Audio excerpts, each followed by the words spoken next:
O povo de Deus é chamado a combater o mal. Este é o nosso tema do devocional de hoje, baseado ainda no Salmo 35. Bom dia, graça e paz de nosso Senhor Jesus Cristo.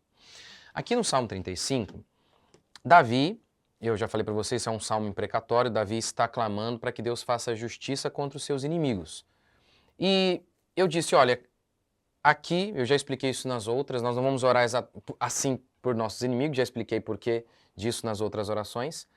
Mas aqui Davi está expressando o seu desejo de que a justiça seja feita. E apesar de não orarmos assim, especificamente em relação aos nossos inimigos, inimigos diretos, tem lições aqui para nós. E uma lição é que Deus odeia o mal e o mal precisa ser combatido. Nós devemos sim clamar para que a justiça seja feita. Uma das maneiras que isso acontece é através da pregação do Evangelho. O Evangelho ele é sobre Jesus, ele é sobre quem Deus é. E Paulo diz assim, ó, eu não me envergonho do Evangelho. Por que ele diz isso? Porque havia muita gente se envergonhando. Mas o que Paulo falava, que gerava a tentação em muita gente de sentir vergonha do Evangelho. Paulo começa falando em Romanos 1,18 sobre o Evangelho, e ele diz assim, a ira de Deus se revela do céu contra o homem. Ou seja, ele começa falando da ira de Deus, algo muito parecido com o que está acontecendo aqui no Salmo 35. Davi expressando a ira de Deus em relação aos ímpios. Davi, cheio do Espírito Santo, expressando a vontade de Deus em relação àqueles ímpios que não queriam se arrepender. Então, uma parte do Evangelho, ele é esse confronto.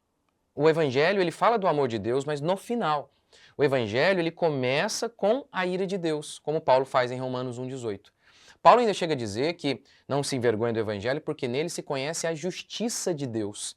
Tá vendo? Apesar de muita gente colocar o amor de Deus como tônica do Evangelho, Paulo apresenta o Evangelho e diz que no Evangelho se conhece a justiça de Deus, mostrando assim a importância gigantesca que a justiça tem como um tema central do Evangelho.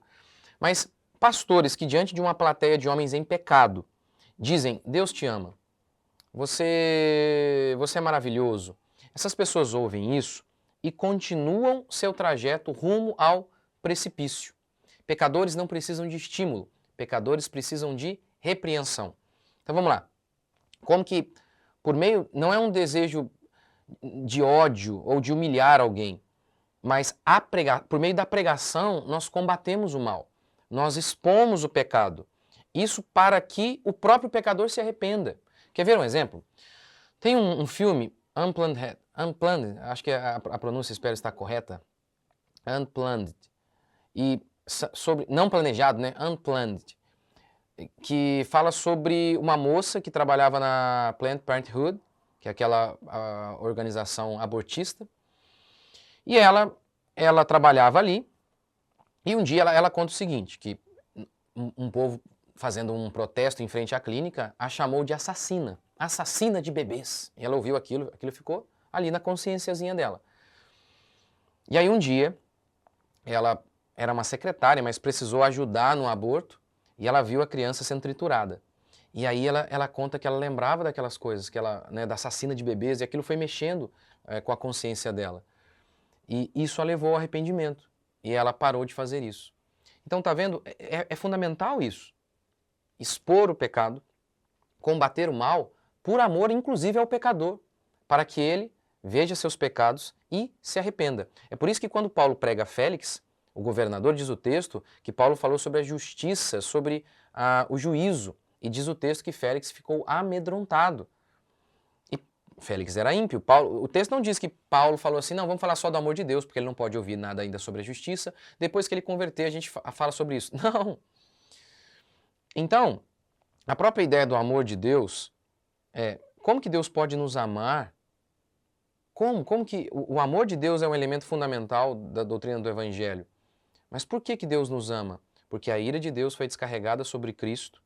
Por isso, nós fomos declarados justificados, haja vista que o homem foi substituído por Cristo. Cristo carregou o nosso pecado. Desse modo, a justiça de Jesus, a justiça de Deus foi cumprida na pessoa de Jesus. Ou seja, a própria mensagem do amor de Deus, do Evangelho, da salvação, tem a ver com a justiça, com a aplicação da justiça. Nós podemos ser salvos porque Deus aplicou a justiça em Jesus. Então não dá para falar sem cruz, sem falar de justiça, sem falar da ira de Deus, porque se Deus não ficasse irado contra o mal, se Deus não aplicasse a sua justiça, nem precisaria ter cruz, nem seria necessário que Jesus morresse. Mas, então, tá vendo? Essa indignação com o mal, ela começa na pregação, e na pregação do Evangelho, confrontando o pecado das pessoas, porque nele, no Evangelho, se conhece a justiça de Deus. E aqui, e no Salmo 35, Davi, o salmista, está simplesmente expressando a indignação de Deus em relação ao homem mau. E muitos homens maus, quando veem essa indignação, eles veem seus pecados e entram em convicção de pecado. Então, por isso que é muito fundamental que a gente entenda isso, mas que a gente entenda que essa indignação em relação ao mal, ela continua. Mas muitos crentes acham que isso não existe mais. Que nós não devemos ficar indignados em relação ao mal. Por quê? Porque Deus ama o pecado, porque Deus, ele é misericordioso em relação ao pecador. Eles acham então que Deus deixou de ser justo. Isso é um absurdo. Não, a misericórdia e a justiça estão aqui, ó. Nós cremos nos dois. Mas até para que a misericórdia faça efeito, primeiro a justiça precisa ser anunciada, o pecador precisa estar convicto de seu pecado. Ele precisa ser confrontado para que daí então a misericórdia de Deus seja liberada sobre ele. Então, gente, o fato de que Deus é misericordioso não significa que nós não devamos combater o mal em todas as maneiras, inclusive pela pregação do Evangelho. Então lembre-se disso, não se permita aceitar e achar que o amor de Deus é olhar para, por exemplo, uma criança sendo estuprada e diz, eu não estou sentindo nada. É indignação que a gente sente. Sim. Se inclusive o molestador se arrepender, há salvação para ele. Mas para que ele se arrependa, é necessário que a gente o combata. Que a gente diga que aquilo que ele está fazendo é absurdo. Para que desperte a consciência dele. Entende isso, então? Porque parece que hoje, anunciar a justiça de Deus, combater o mal, é que é mal. Entre os evangélicos hoje, combater o mal é visto como uma coisa ruim. Vê se pode um negócio desse. Veja o nível de ignorância em que nós nos encontramos muitas vezes.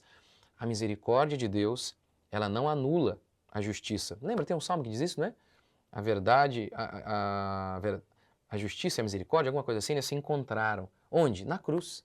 Ali você vê a aplicação da justiça e ao mesmo tempo misericórdia. Então a cruz é o anúncio da justiça de Deus e da misericórdia. Devemos buscar a justiça, lutar contra o mal e ao mesmo tempo, quando fizermos isso e lutarmos contra o mal e combatermos o mal, pecadores forem despertados em sua consciência justamente por conta dessa pregação, aí então a misericórdia de Deus há de os alcançar. Mas até para que a misericórdia os alcance, é necessário que a justiça seja anunciada a eles. Afinal de contas, o Evangelho não é o anúncio do perdão de Deus sobre os pecadores, mas para que eles notem que eles precisam de perdão, primeiro eles precisam saber que eles são pecadores. E como que eles sabem que eles são pecadores? Quando anunciamos a justiça, quando combatemos o que é mal. Então isso é fundamental. Vamos orar? Senhor Deus e Pai, te agradecemos por mais um dia, bendizemos o teu santo nome, que o Senhor, Pai, nos fortaleça a cada dia e dê-nos o entendimento claro da tua palavra, da tua santa e bendita palavra. Ajude-nos, ó Pai, fortaleça-nos a cada manhã, que o teu Espírito Santo seja conosco e que nós possamos ser um canal de justiça e também de misericórdia. Em nome de Jesus que nós oramos. Que Deus abençoe vocês, espero vocês aqui amanhã, se Deus quiser.